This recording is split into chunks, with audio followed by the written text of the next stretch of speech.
Greetings and salutations, and welcome back to the third upload of today. I hope everyone is doing well. Before we get into it, a couple links. As you know, I rely on Patreon, PayPal, and my merch to help the channel to continue to grow and go. The links to Patreon and PayPal are in the description below, my merch displayed directly under the video. Also, Dogman, Frightening Encounters, Volume 1 through 3, the audiobook versions. They were written and researched by Tom Lyons, narrated and produced by me, Jeffrey Nadolny. Those audiobooks are available on Audible, Amazon, and iTunes, the links to which are also in the description as well. Finally, last but definitely not least, if you'd really like to help support this channel to continue to grow and go, simply subscribe, click the like button, and please leave a comment. It really does help. And guys, it definitely matters. And now, everyone, I have taken far too much of your time. Let's get on with tonight's third upload, shall we? Tonight's third upload are encounters from New York. A couple of them are from the Adirondack region, and they are quite terrifying. Let's get into it. Today's first New York subscriber submission. Hey Jeff, my name is MG. I grew up in central New York. We lived on a country road north of Lake Delta and Rome, New York.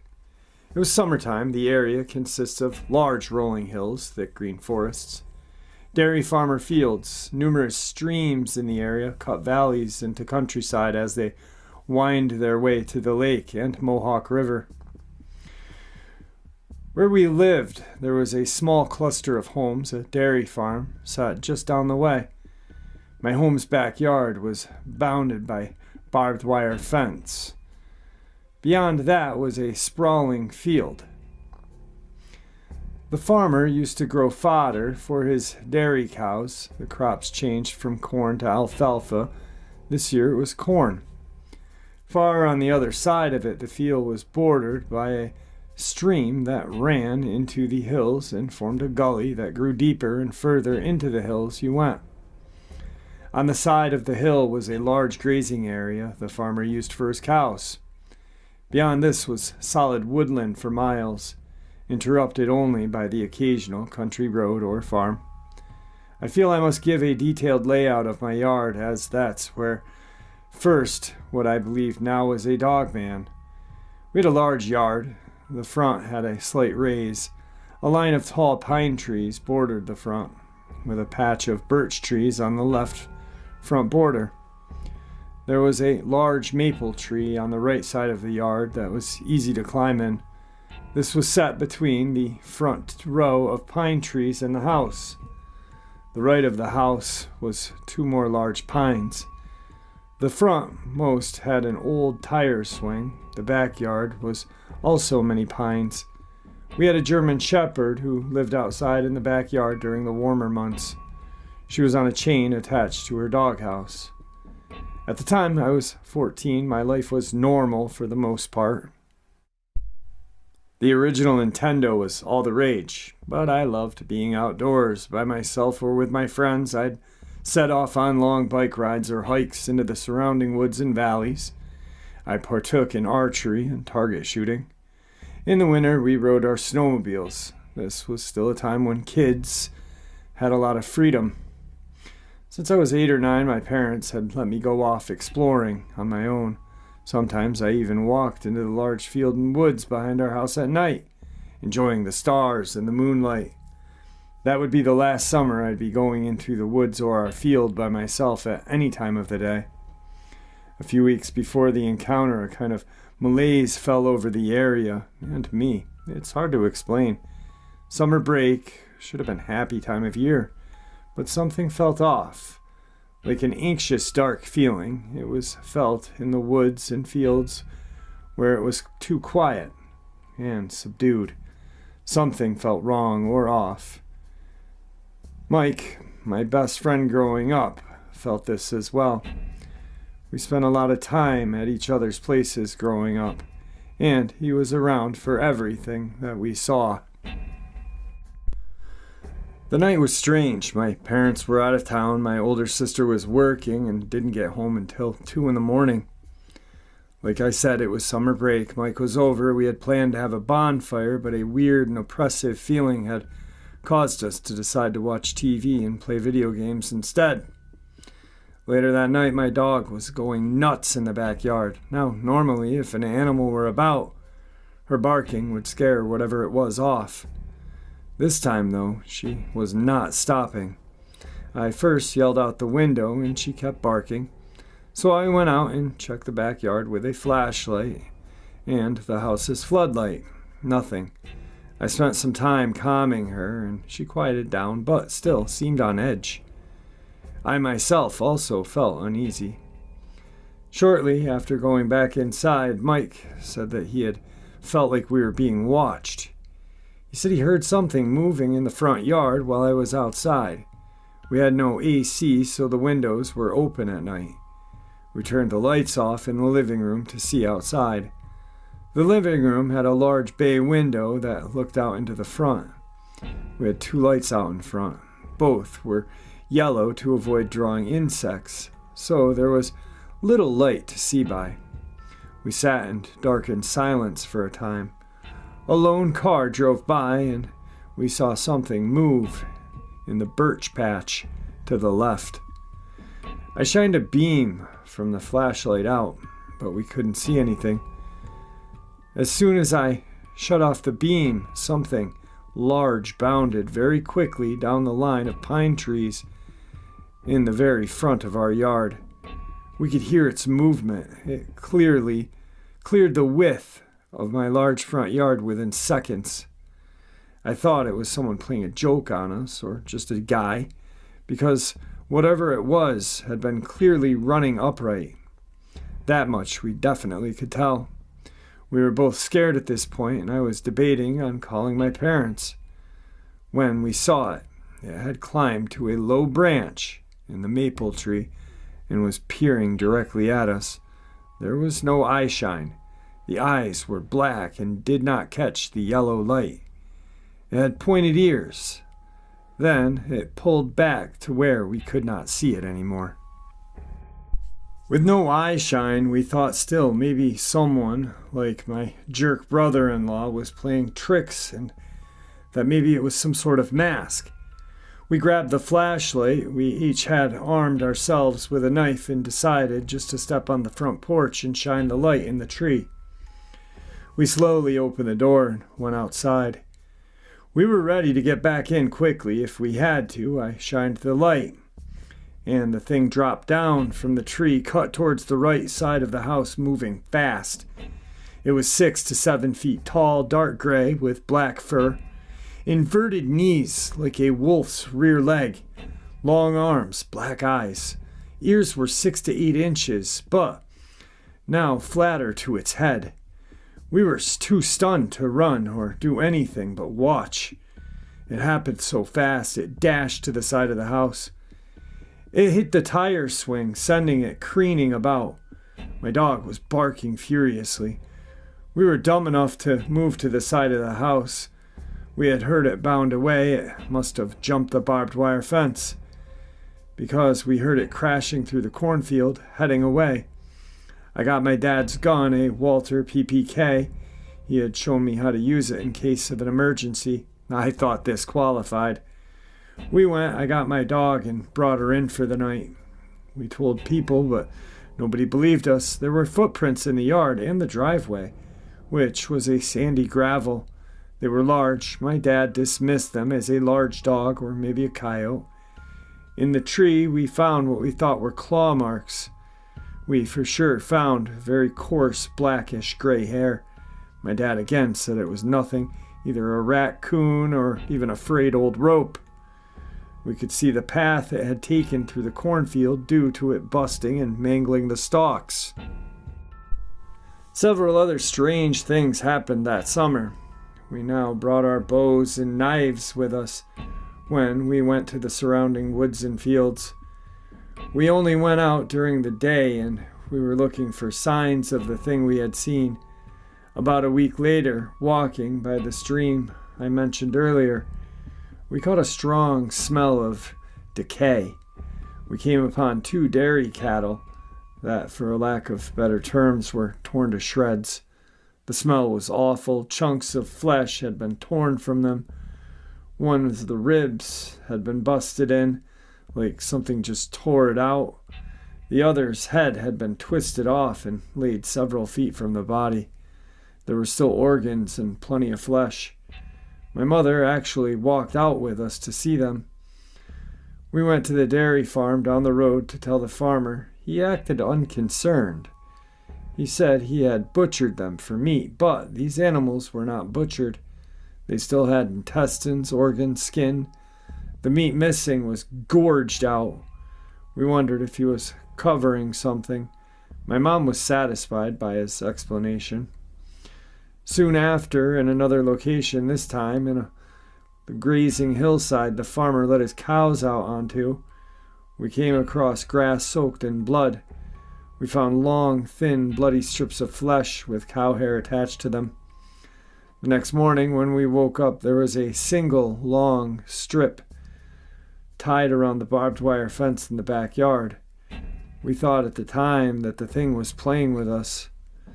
Early that fall, we decided to head up into the forest beyond the grazing hillside. We were maybe 70 yards to the tree line when suddenly there was a noise from the wood line. A deer broke through the woods and was running straight for us. It only veered away at the last second and ran off into a gully created by the stream. Oh, it scared us so bad. We were like, WTF, why did it do that? Then we heard a serious loud roar and bellow. I had never heard anything like it in the forest. We turned back, keeping a careful watch as we retreated down the hillside. The winters in the area hit hard. The following year that strange feeling was gone, but going out into the woods and field was never the same. On the now rare occasion we went out, it was always in the daytime and never alone.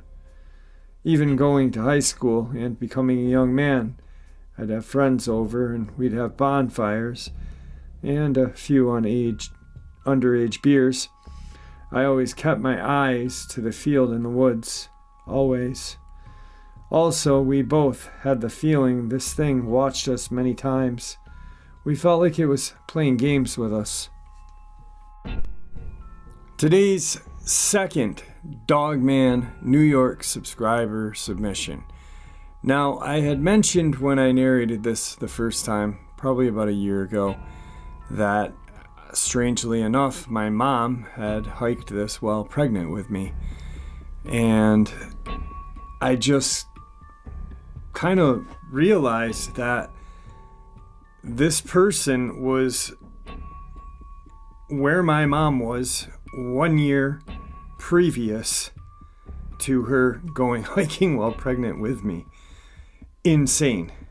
It didn't dawn on me. It dawned on me that it was the same mountain range, or same mountain, but it didn't dawn on me that there was only a year separating it. It was July of 1975. I was 16, living in a small town just west of Rochester, New York. I had seen a flyer promoting from a Catholic youth organization in Rochester, promoting a 5-day hiking trip in the high peaks region of the Adirondacks. My parents had agreed to let me go. There were about 10 hikers and 3 counselors. The first 4 days/nights were fun but relatively uneventful.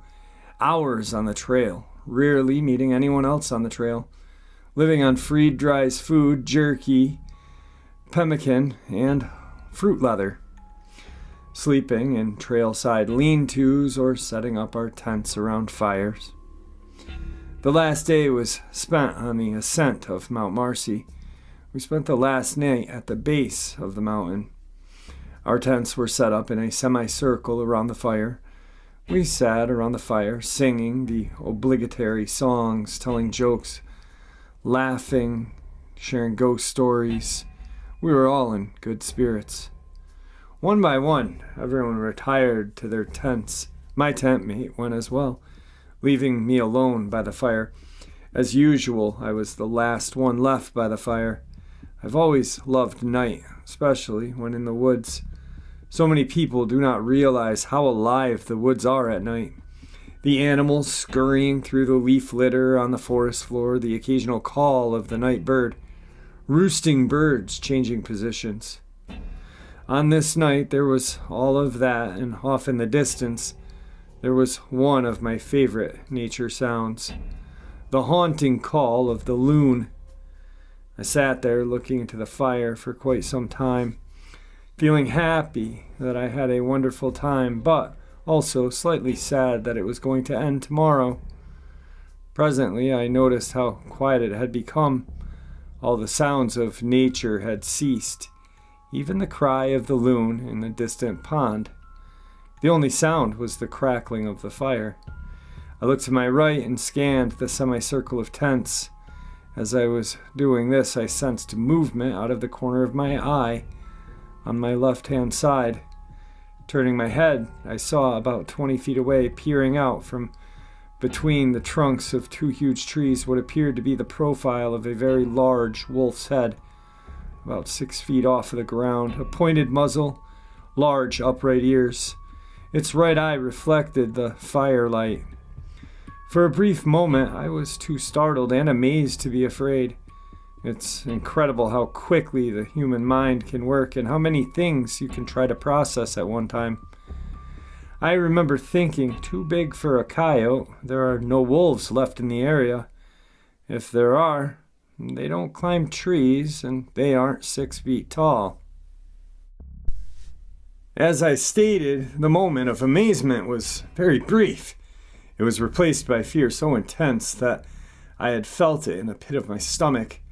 The type of fear that feels almost electric and that makes certain parts of the male anatomy shrink and want to crawl back up inside of you. Yet even with this fear, my mind was still going 1,000,000 miles an hour, trying to let it sink in. I could see its right shoulder. What would be the deltoid muscle on a human looked huge, as did its bicep. Its elbow was hidden by the trunk of the tree. I could see its forearm. It was held out horizontally.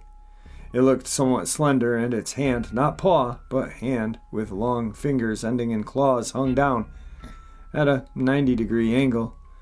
As odd as this was, what was even odder still was there was what seemed to be a primitive, very roughly made woven basket hanging from its wrist. It turned its head in my direction and tilted its head and looked at me from under its brow directly into my eyes. There was no bluish reflection, as you get from a coyote when their eyes are illuminated at night, nor did they glow red as my huskies used to do. They were shiny black like obsidian, reflecting the light of the fire. As our eyes met, I was hit with an immediate sense that it did not want me watching it, and also a deep feeling that it was disdainful of me and humans in general, and that if it wanted to it could take me and I'd disappear into the night forever. I knew I had to get out of its sight and as quickly as possible. Since the first day of the trip, it had been drilled into our heads that the last person to leave the fire had to douse it. For that purpose, we had 2 buckets that we would fill every evening, one with water and one with dirt. As I was the last one to go to bed, the buckets were next to me. All I wanted to do was dive inside of my tent. I did not want to scream or yell. I sincerely doubt I would have been able to, or douse the fire. I just wanted to get where I couldn't see it and it couldn't see me. Yet the rational part of my brain told me that I didn't want to be responsible for burning down a large chunk of the Adirondack Park. I grabbed the bucket of water with my right hand and I launched backwards from my cross-legged sitting position, threw the entire bucket into the fire. The hissing sound and the plume of steam are still very clear to me this day. The tent was no more than 10 feet directly behind me. As I scrambled inside, I yanked the zipper down and I got as deep into my sleeping bag as I could get and assumed the fetal position. That's all I remember until morning. I was in my sleeping bag, head, shoulders, arms outside of it.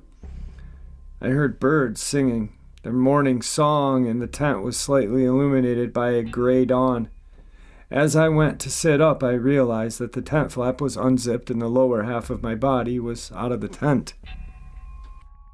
As I arose, I heard muted voices coming from a few tents, but no one else had come out yet.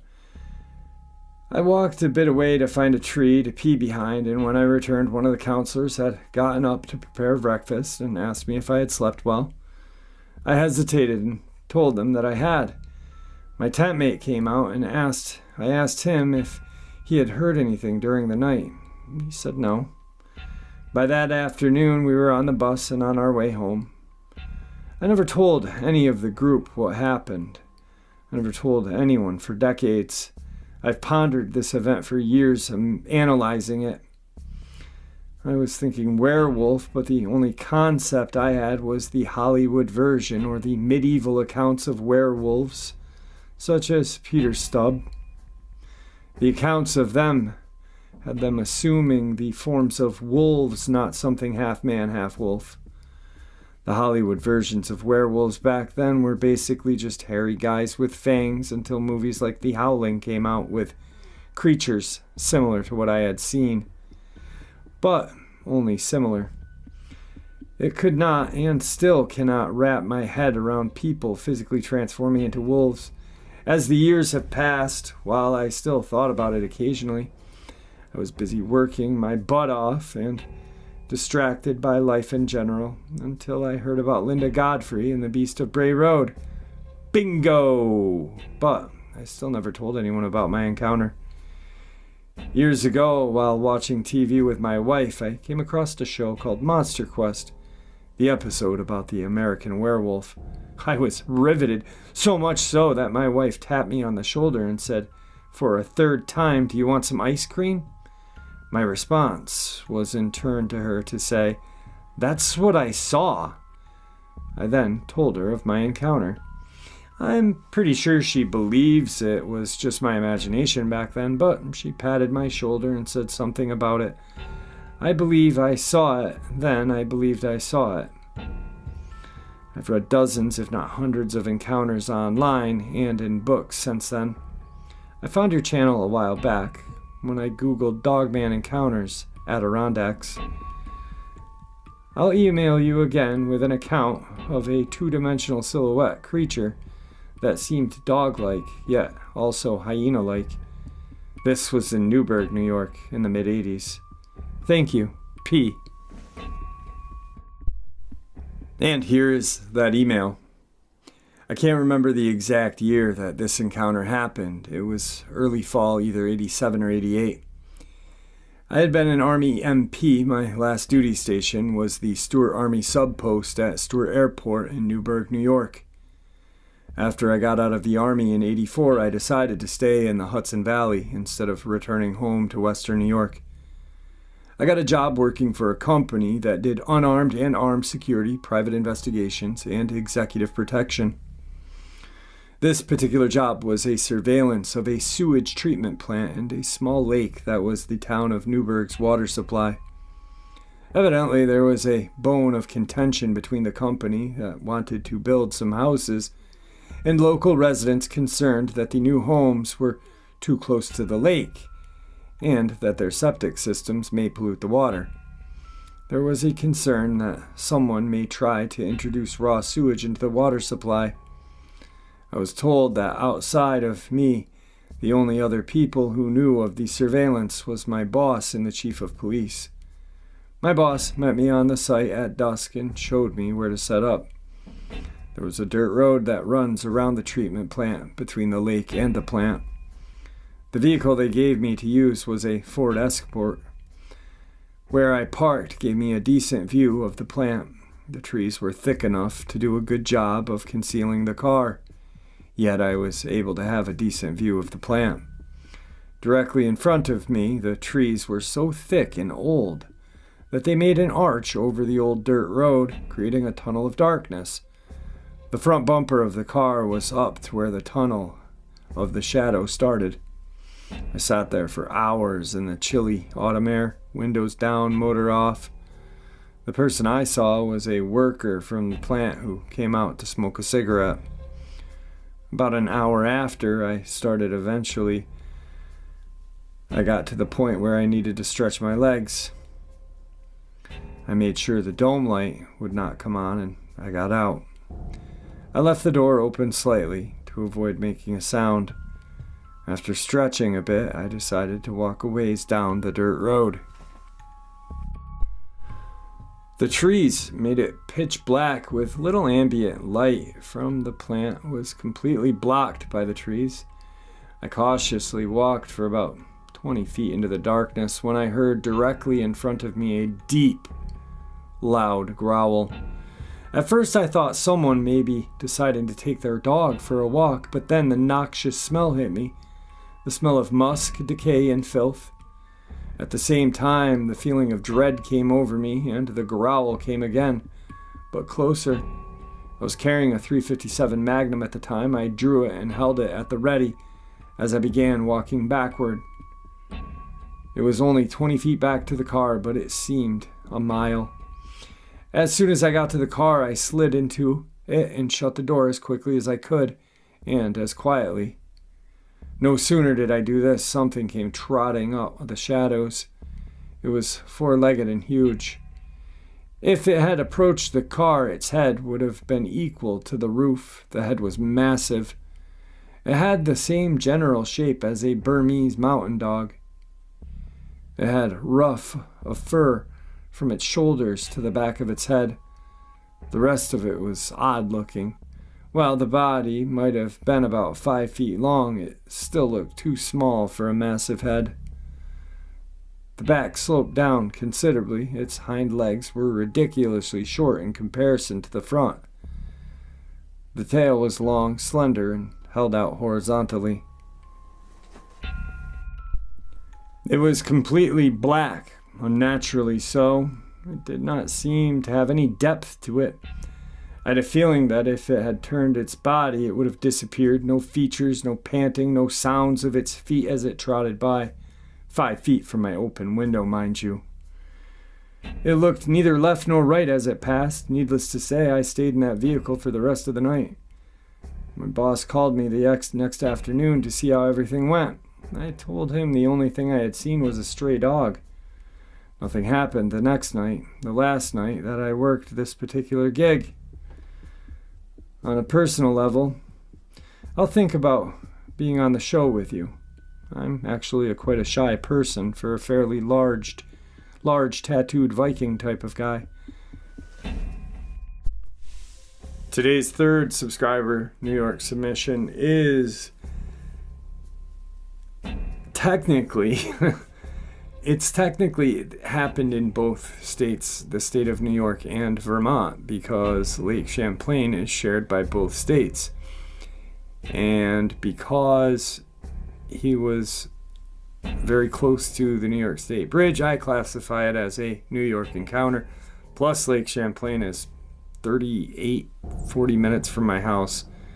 So literally it goes my house to Lake George to Lake Champlain. Those are the three largest landmarks in my area. Literally my house, Lake George and Lake Champlain. Get the joke? I'm just kidding. Anyway. Hey Jeff, this encounter happened when I was on Lake Champlain. I would go to Lake Champlain and stay on the lake in the cabins with my friends every year when I was younger. We really enjoyed it. This was back in the mid-90s. Myself and my friend Tom went to our normal place, the Sportsman Cabins in Vergennes, Vermont, as we always did. I can remember the place being packed with fishermen, as there was a bass tournament that week.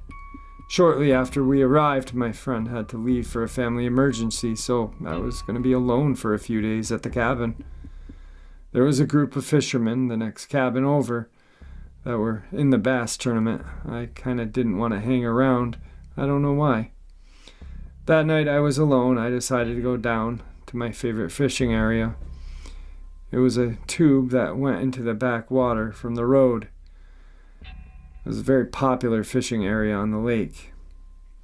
When I drove by before parking, I noticed that no one was there this night. Usually it was packed with fishermen. I was like, okay, I guess I'll get the best spot tonight. I parked my truck about 100 yards down the road where the area was. I walked down and set up a fishing poles, and it was a beautiful night. A nice breeze off the lake, and the lights from the bridge to New York reflected off the water. I was really enjoying this.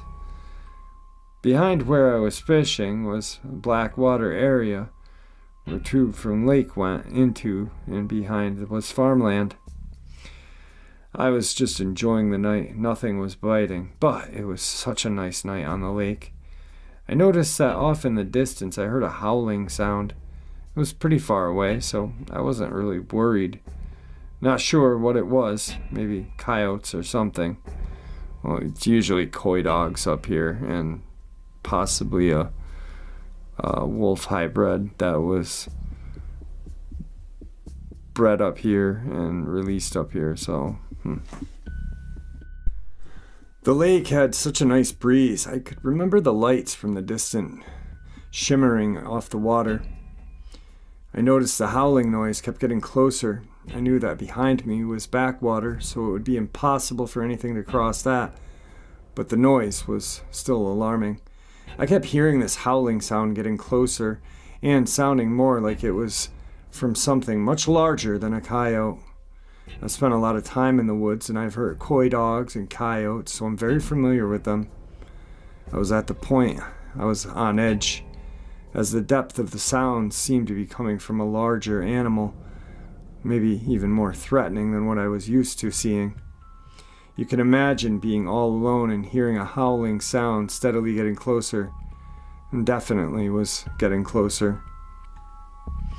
At this point, I'm looking behind me where the noise is coming from. There are no cars coming down the road, which made this even more scarier. The howling was getting so close that it not only sounded menacing, but possibly life-threatening. I could remember it seemed to be surrounding me, and I thought, nope, that's not possible. At this point, I was suddenly feeling like I have to leave or face what's coming. I reeled in the lines and ran as fast as I could to my truck, slammed everything in the back, and jumped in. This felt like a death run when you believe something is just behind you and is gonna catch you. It's scary. I started up the truck and drove back to the cabins. As I was about to pull in, I noticed a fisherman next to the cabin, all out on the table, staring at me. As I was about to turn, I kept going and took the bridge to New York, over to Port Henry. Beautiful place. I parked at the first place that had a pull-off. It, ironically, was a Champ billboard of all the sightings in the lake. I stayed there for an hour and a half before I felt safe to return. I believe something was out there. Sometimes it's what you do not see that's the scariest. I'm not sure what it was, but it was large, and you wouldn't want to see what it was. Love your channel. Thanks, I listen every night. RC. Thanks, RC. All right, everyone, I hope you all enjoyed today's third upload. You know, a lot of people, when they hear New York, they don't think of mountains, country, cows. But we have a lot of that.